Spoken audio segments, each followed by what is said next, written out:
अखिलेश की सियासत में समाजवादी पार्टी में जो घमासान है वो खत्म होने का नाम ही नहीं ले रहा है।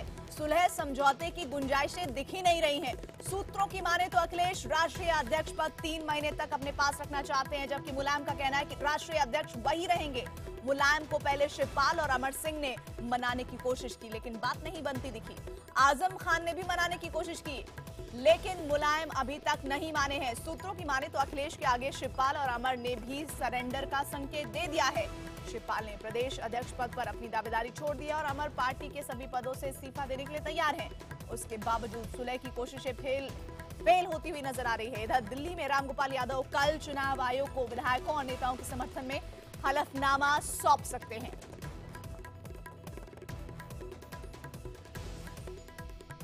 हमारे साथ हमारे संवाददाता अरुण सिंह जुड़े हुए हैं और अनुराग ढांडा भी जुड़े हुए हैं।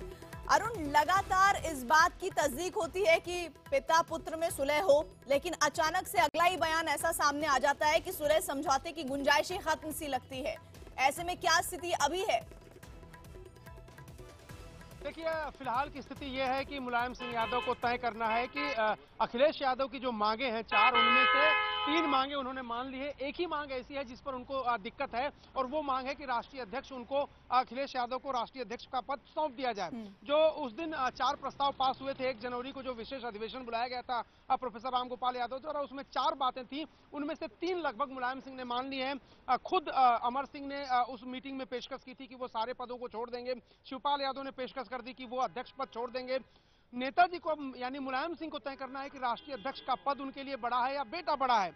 रिश्तों की जो जमा पूंजी उनकी अब तक की रही है उस पर सवाल है, और तय उनको अब ये करना है कि वो एक पिता की भूमिका में रहेंगे या पार्टी अध्यक्ष की भूमिका में रहेंगे। क्योंकि जो अखिलेश यादव गुट है उसकी तरफ से साफ कह दिया गया है कि अगर राष्ट्रीय अध्यक्ष का पद उन्हें 3 महीने के लिए नहीं दिया जाता तो समझौते की कोई गुंजाइश नहीं है, क्योंकि डर उनको इस बात का है कि चुनाव से ठीक पहले जो सिंबल बांटा जाता है वो पार्टी का अध्यक्ष ही बांटता है, और अगर उसको लेकर के नेताजी ने अपना मन बदल दिया तो अखिलेश यादव की सारी चुनावी रणनीति धरी रह जाएगी। इसलिए अखिलेश यादव अड़े हुए हैं। अगर उनको मुलायम सिंह यादव राष्ट्रीय अध्यक्ष 3 महीने के लिए बनाते हैं तो ही ये समझौता हो पाएगा, वरना दोनों की राहें जुदा हैं। और अखिलेश यादव की तरफ से कहा जा रहा है कि मुलायम सिंह यादव के लिए कि चुनाव जीतने के बाद अध्यक्ष पद उनको फिर वापस। अरुण, जैसे लगातार आप बता रहे हैं, और इस पूरे घमासान में एक नया छौंका अमर सिंह के उस बयान ने लगा दिया जिसमें दागी समर्थक अखिलेश को मुबारक वो कहते नजर आ रहे हैं। अनुराग, इलेक्शन कमीशन से क्या आप इस वक्त ताजा अपडेट दे पाएंगे?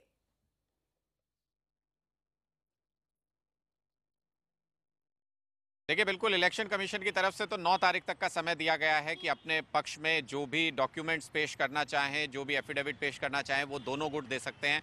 लेकिन सीधे तौर पर मुलायम गुट की तरफ से अभी इस तरह की कोई कोशिश नजर नहीं आ रही है। जैसा कि अखिलेश ग्रुप की तरफ से अगर देखें तो पूरी तैयारी, सारे एफिडेविट तैयार हैं और रामगोपाल यादव आज लेकर आने वाले थे, लेकिन चूंकि वो डॉक्यूमेंट यहाँ पहुंचने में देर हो गई दिल्ली, इसलिए अब वो कल सबमिट करेंगे चुनाव आयोग में। लेकिन कानूनी पहलू को अगर इसका थोड़ा सा अगर समझने की कोशिश करें तो एक ही बात हो सकती है, या तो वो अधिवेशन वैध था या अवैध था। अगर वो वैध था तो उसके चारों पॉइंट्स आपको मानने पड़ेंगे, और अगर वो अवैध था तो फिर उसमें कहीं कोई सुलह की गुंजाइश बनती ही नहीं है, 2 अलग अलग गुट बनेंगे। तो अगर उस अधिवेशन की कोई भी मांग मानी जाती है तो आप ये तय मान करके चलिए कि चारों मांगे मानी जाएंगी। उसमें कहीं ऐसी गुंजाइश नहीं है कि 2 मान ली जाएं और 2 ना मानी जाएं। कानूनी रूप से अगर देखें तो फिर अगर एक भी बात नहीं मानी गई तो उस अधिवेशन की अहमियत खत्म हो जाएगी और उसके कानूनी रूप से सही होने पर सवाल खड़ा हो जाएगा। अनुराग, आप हमारे साथ बने रहिए, और अरुण आप भी हमारे साथ बने रहिए। इसमें ताजा अपडेट आपको दे दें क्या है। समाजवादी घमासान की मुख्य वजह बताए जा रहे हैं अमर सिंह ने पूरे घमासान पर सफाई दी है। मीडिया से बात करते हुए उन्होंने कहा कि उनके ऊपर झूठे आरोप लगाए जा रहे हैं और कुछ लोग उन्हें जानबूझकर निशाना बना रहे हैं। उन्होंने कहा कि अपनों से लड़ना बहुत मुश्किल होता है।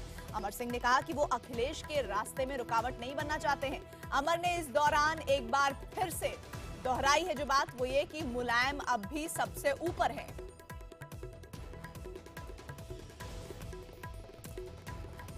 जहां तक चोट का सवाल है वो बाहर से नहीं मिलती।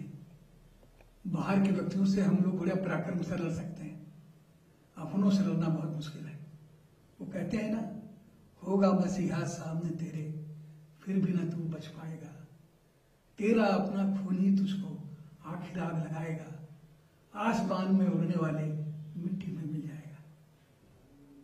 तो अपनों से जब लड़ाई होती है तो मिट्टी में मिलना पड़ता है, लेकिन मिट्टी को नहीं भूलना चाहिए कि जिस कुम्हार ने उसकी निर्मित की है उस कुम्हार को याद रखे। नहीं तो जानते हैं क्या होगा, माटी कहे कुम्हार से तुम क्या रुदे मोह, एक दिन ऐसा आएगा मैं रो दूंगी तो। राजनीति में सत्ता की इस महत्ता को मैं प्रणाम करता हूँ, नमन करता हूँ और गांठ बांधता हूँ। ये राजनीति बड़ी क्रूर और निर्मम है और इस क्रूर और निर्मम राजनीति में किसी के लिए खड़ा होना अपराध है और इस अपराध के अपराधी है शिवपाल जी। मैं स्पष्ट करना चाहता हूं कि जिन विशेष व्यक्ति की वजह से यह गतिरोध उपस्थित हुआ वो मुख्यमंत्री के प्रबल समर्थकों में से हैं और जिनके घर पर मुख्यमंत्री पले बड़े वो चाचाद विरोधी हैं। हम अखिलेश यादव को, चिरंजीवी आयुष्मान अखिलेश यादव को अब भी साधुवाद देते हैं, यशस्वी होने का आशीर्वाद देते हैं और हम स्पष्ट करना चाहते हैं कि हम उनकी उन्नति के बाधक नहीं और जो नए साधक उनको मिले उन्हें शुभकामनाएं प्रेषित करते हैं। हम उत्तर प्रदेश में या लखनऊ में मैं इसलिए नहीं आया हूं कि गतिरोध हो, अवरोध हो। मैं चाहता हूं समन्वय हो, पिता पुत्र में युक्ति हो। मुलायम सिंह जी का भी संबंध है और अखिलेश का यशस्वी नेतृत्व भी आगे बढ़े। ऐसी कोई राह निकलती है तो उसके समर्थक हम भी हैं और शिवपाल जी भी हैं। और मुलायम सिंह जी अकेले हैं, वो बेहैसियत हैं। ये सब न तो सुनने की हमारी क्षमता है न सहने की क्षमता है और हैसियत संख्या से, हैसियत सत्ता से हमारी नजर में नहीं होती।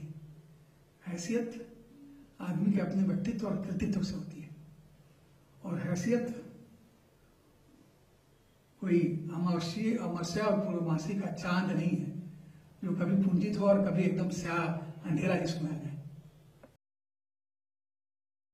और इधर नरेश अग्रवाल का कहना है कि अखिलेश और मुलायम के बीच सुलह लगभग हो चुकी है, लेकिन कुछ लोग भ्रम पैदा कर रहे हैं।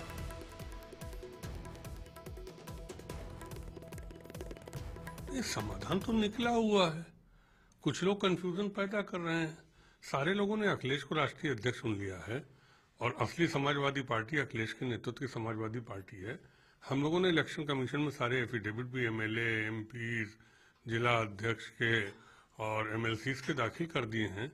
तो अब उसमें कंफ्यूजन कहाँ से गया मैं नहीं समझ पा रहा हूँ।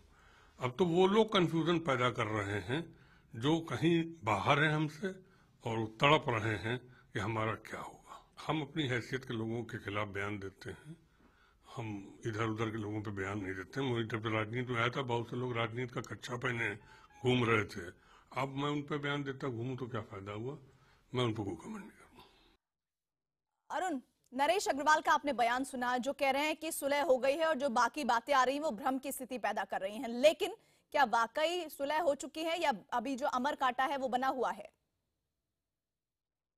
देखिए, अमर कांटा की वजह से ही जो कल रात में ऐसा लग रहा था कि किसी एक समझौते पर एक सुलह का फार्मूला तैयार कर लिया जाएगा और जिसके पॉइंटर्स भी हम लगातार बता रहे हैं, दिक्कत कहीं थी नहीं। मुख्यमंत्री तैयार हो गए थे कि वो जब नेताजी दिल्ली से लौटेंगे तो लखनऊ एयरपोर्ट पर उनको रिसीव करने जाएंगे और उनका जो सुरक्षा अमला है वो एयरपोर्ट तक पहुंच भी गया था, वहां की रेकी भी हो गई थी। लेकिन ऐन वक्त पर जब मुख्यमंत्री को पता चला कि अमर सिंह भी मुलायम सिंह के साथ आ रहे हैं तो उन्होंने उनको रिसीव करने का कार्यक्रम खत्म कर दिया। इसलिए कर दिया क्योंकि लगातार मुख्यमंत्री कहते आ रहे हैं कि अमर सिंह उनके घर में दखल देते हैं, उनके घरेलू मामले में उनके खिलाफ बयानबाजी करते हैं, न सिर्फ आग भड़काते हैं बल्कि पिछले साल ही उन्होंने ऐलान कर दिया था कि अखिलेश यादव को मुख्यमंत्री पद से बीचों बीच हटा दिया जाएगा।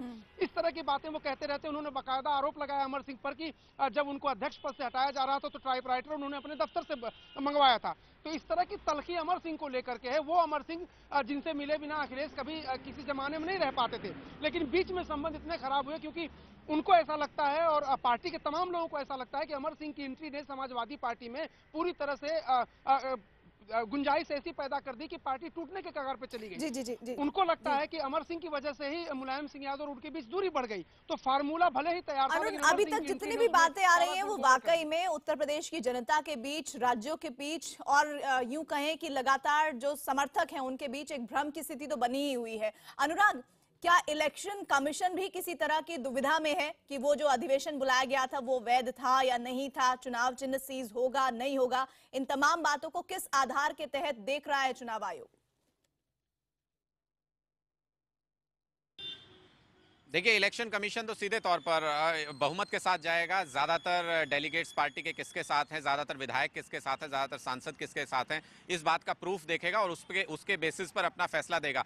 इस बात को भी अगर आप इस लिहाज से देखें कि मुलायम गुट के पास 9 तारीख तक का ही समय है, जब तक चुनाव आयोग ने उनसे तमाम डॉक्यूमेंट मांगे हैं, क्योंकि 9 तारीख से के दिन जब चुनाव आयोग दोनों पक्षों की बात को लेकर के बैठेगा तो देखेगा कि अखिलेश यादव के पक्ष में 90% लोगों के एफिडेविट्स आए हुए हैं, तो फैसला लेने में बहुत ज्यादा वक्त लगेगा, ऐसा नहीं है। और जिस तेजी से चुनाव आयोग ने ये कहा है कि 9 तारीख तक आप सब अपना पक्ष रखें, उससे ये भी बात समझ में आती है कि चुनाव आयोग के मन में भी ये बात चल रही है कि जो चुनाव की तारीखें हैं वो नजदीक हैं और नॉमिनेशन की डेट से पहले चुनाव आयोग इस पूरे मसले को निपटाना चाहता है। तो इस लिहाज से अगर देखें तो मुलायम सिंह के पास बार्गेन करने का जो वक्त है वो भी 9 तारीख तक ही है।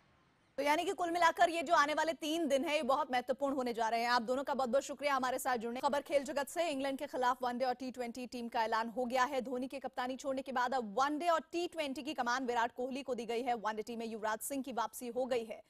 आपको दिखा रहे हैं वनडे टीम में किस किस को मौका मिला है। विराट कोहली कप्तान, KL राहुल, शिखर धवन, महेंद्र सिंह धोनी, मनीष पांडे, केदार जाधव, युवराज सिंह, अजिंक्य रहाणे, R अश्विन, रविंद्र जडेजा, जसप्रीत बुमराह, अमित मिश्रा, भुवनेश्वर कुमार, हार्दिक पांड्या, उमेश यादव।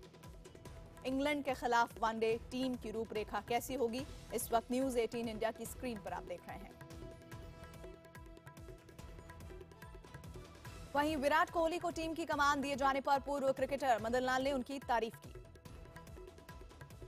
अगर आप टेस्ट क्रिकेट में अच्छा प्रदर्शन कर रहे हैं, आप कोई किसी भी क्रिकेट में अच्छा कर सकते हैं। द रियल टेस्ट जो होता है क्रिकेट का प्लेयर्स का, वो टेस्ट क्रिकेट होता है। तो टेस्ट अब वनडे में उनको कोई प्रॉब्लम नहीं आने वाली। विराट कोहली इसमें भी अपना किरदार जो है बहुत बेहतरीन निभाएगा, क्योंकि उन्होंने टेस्ट मैचेस किए हैं, उन्होंने टेस्ट मैच में रन बनाए हुए हैं। जो टेस्ट मैचेस में रन बनाना था उसके लिए वनडे क्रिकेट खेलना बड़ी आसान है। और आइए कुछ और खबरों का रुख कर लेते हैं। मध्य प्रदेश से खबर है, जहां भिंड जिले में एक मनचले को लड़की छेड़ना महंगा पड़ गया। छेड़खानी से परेशान लड़की ने मनचले की जूतों से पिटाई कर दी।